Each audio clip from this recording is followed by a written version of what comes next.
आपको लगता है कि इलेक्शन कमीशन एक बिल्कुल फेयर प्रोसेस को फॉलो कर रहा है? क्योंकि कल उन्होंने, तेजस्वी यादव ने कोई प्रेस कॉन्फ्रेंस करके दिखाया कि मेरा नाम वोटर लिस्ट में नहीं है, फिर इलेक्शन कमीशन ने कहा इनका नाम वोटर लिस्ट में है, शायद उनके उसको फिर दोबारा तलब किया गया कि उसको वेरीफाई करेंगे। तो इस संशय की स्थिति को आप कैसे देखते हैं? संशय की स्थिति बनाने का काम कौन कर रहा है? यही विपक्ष के लोग कर रहे हैं।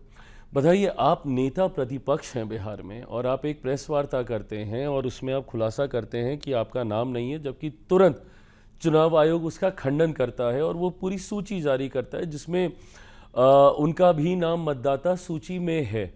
अब ऐसे में सवाल उठ रहे हैं कि क्या उनके पास 2 वोटर कार्ड हैं, क्या उनके पास 2 वोटर आईडी हैं?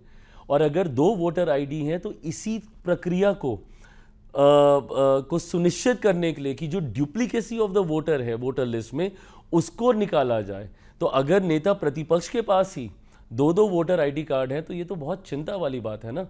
और इसी चिंता को, जो कि चुनाव आयोग की भी रही है और जो कि विपक्ष की भी रही है, ताज्जुब मुझे तब होता है कि जिस प्रक्रिया पे आप सवाल उठा रहे हैं, जिस वोटर लिस्ट के ऊपर आप सवाल उठाते थे, डुप्लीकेसी ऑफ द वोट को लेकर ही आप सवाल उठाते थे, बट वो तो आप खुद ही कर रहे हैं।